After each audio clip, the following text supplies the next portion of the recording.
What's going on, everyone? Another week of training is in the books, along with the first week of my natural bodybuilding prep.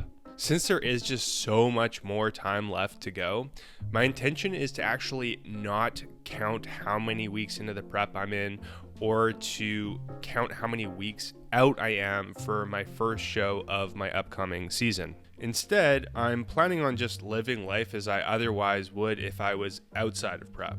So just train hard, make sure I'm following my nutrition parameters to make sure that I am losing body fat, track my body weight metrics, and so on. Honestly, I'm not even planning on taking any progress photos for at least the first 3 months of this prep. Although I'm super excited to be starting my prep and I do feel a good boost in my motivation levels, I want to make sure that I'm not fixating too much on my prep timeline right now or get overly focused on how my physique is looking and changing from 1 week to the next. At least not at this point. I've got a long way to go, so I'm just going to take it one day at a time without getting too ahead of myself. That being so, in this video, I'm going to walk you through another one of my full body strength training sessions to show you what my training is looking like at this early stage of my prep. Let's get into it. RDLs are up first with a nice little PR. This early into the prep, I'm still feeling super strong and have been able to hit some pretty significant PRs.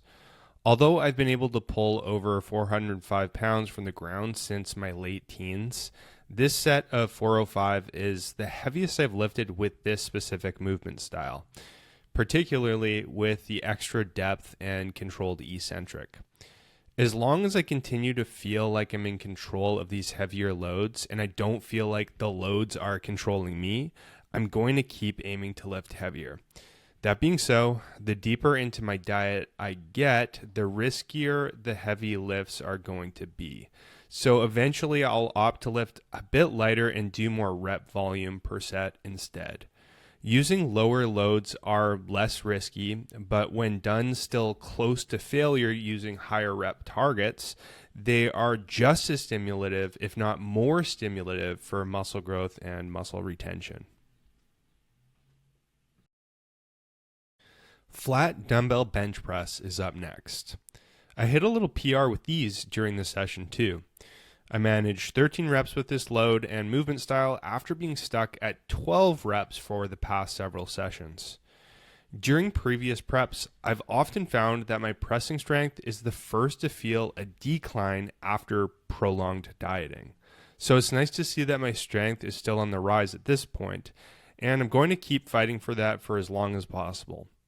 As far as technique goes, I try to standardize each rep by making sure I move the dumbbells as low as possible at the bottom of each rep, where I can feel a big stretch across my chest. And then I pause there for a split second before pressing the weight back up. You'll also notice that I don't bother bringing the dumbbells close together at the top of each rep. The reason for that being, bringing the dumbbells together involves using a hair of extra energy, but probably without stimulating for much or any added muscle growth.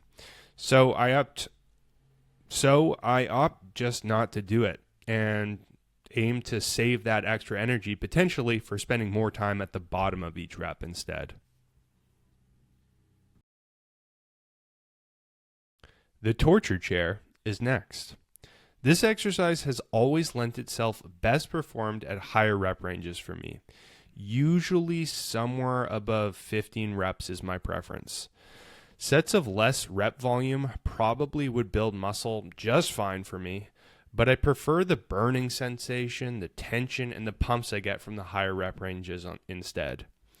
I also love adding drop sets, myo-rep sets, and partial reps, lengthened partial reps to expose my quads to even more mechanical tension and get even bigger pumps. To hit the rectus femoris as much as possible, that's the middle head of the quads, I set the backrest as far back as possible and lean back to keep my hips partially extended. Extending the knee whilst having the hips also extended a bit will probably expose the rectus femoris to a bit of extra muscle growth stimulus.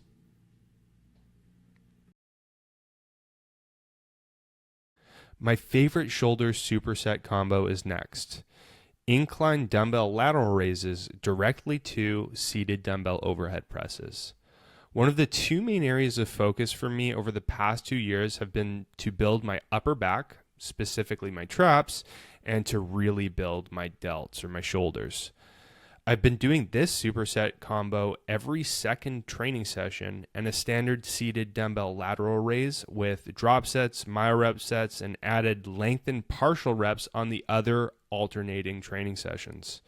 So I've really been hitting my delts hard, but only with using these two shoulder combos. I'm not doing any additional delt exercises simply because these are the two that I felt hit harder than anything else for me. And I don't want to add more variation just for the sake of adding more variation.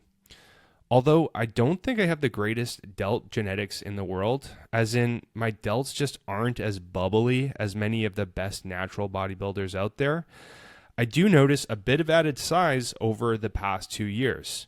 So I think my strategy has been working pretty well.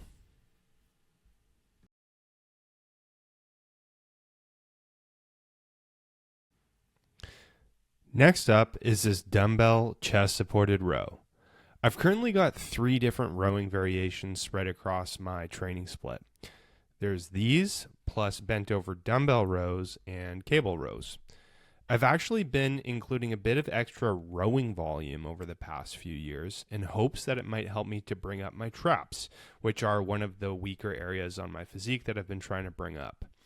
Anyhow, I strategically do the chest supported row on the same day as my Romanian deadlifts, since by the time I've finished the Romanian deadlifts, my spinal erectors are pretty much toast. So having the chest support to take my spinal erectors out of the equation when I'm doing these rows has been ideal to help keep my spinal erectors from getting just too beat up. I'm all for absolutely smoking a muscle group, but if the muscle gets too beat up and starts negatively impacting my progress, well, I just want to avoid that.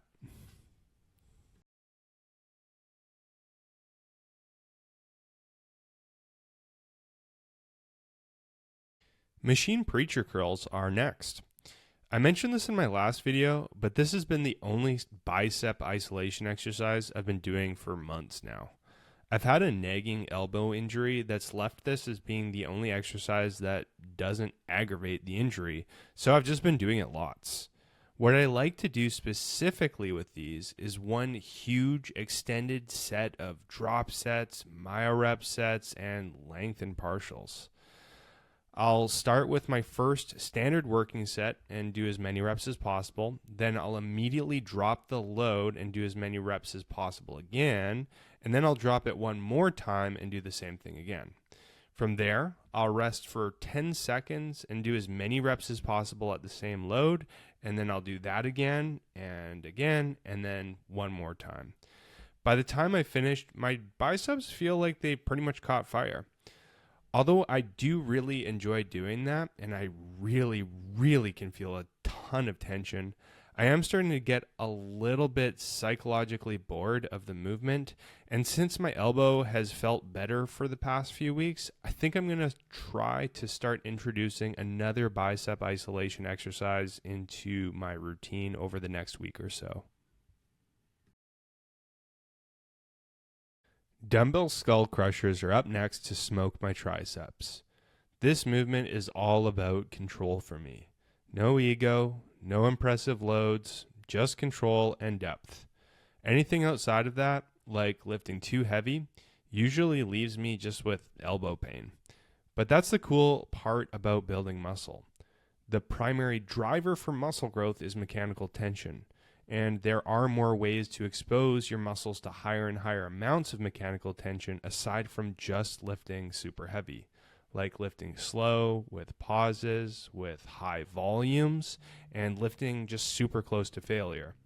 That does the trick for muscle growth for me and leaves my joints feeling fantastic. And last are these calf raises. I'll be honest. This might be the first time I've ever shared a calf raise in a YouTube video before. But hey, there's a first for everything. In short, I train them very similarly to how I train any other muscle, with tons of depth, good control, and I try to take each set close to failure, or to failure. I find that I really like to emphasize the bottom super deep portion of each rep where I can feel a big stretch across my calves. And usually the last 1/3 to half of the reps of every set I do is actually made up of lengthened partials that I do after I can no longer do any more full range of motion reps. The lengthened partials really seem to go a long way with these. And that's the workout. I'd love to know any of the thoughts that you had as you watched through it. Did you find anything in there to be particularly helpful? Did you have any questions? Let me know in the comments. And just before this video comes to a close, I wanted to quickly let you know about the work that I do. When I'm not making YouTube videos or creating Instagram content, I work full-time as an online physique coach, helping my clients to accomplish their fat loss and muscle growth goals through optimizing their approach to strength training and nutrition. I've been doing this work since 2018 and love helping others to transform their bodies and ultimately their lives. If you've been thinking about getting some help with accomplishing your physique goals, you can hit the link in the description below to learn a little bit more about the work I do and the help that I can offer you. You can use that link to schedule a free consultation meeting with me too. And if you have any questions about my online physique coaching or how it can help you, then feel free to email me at sam@jadeathletics.ca. Thanks so much for watching, and I'll see you in the next video.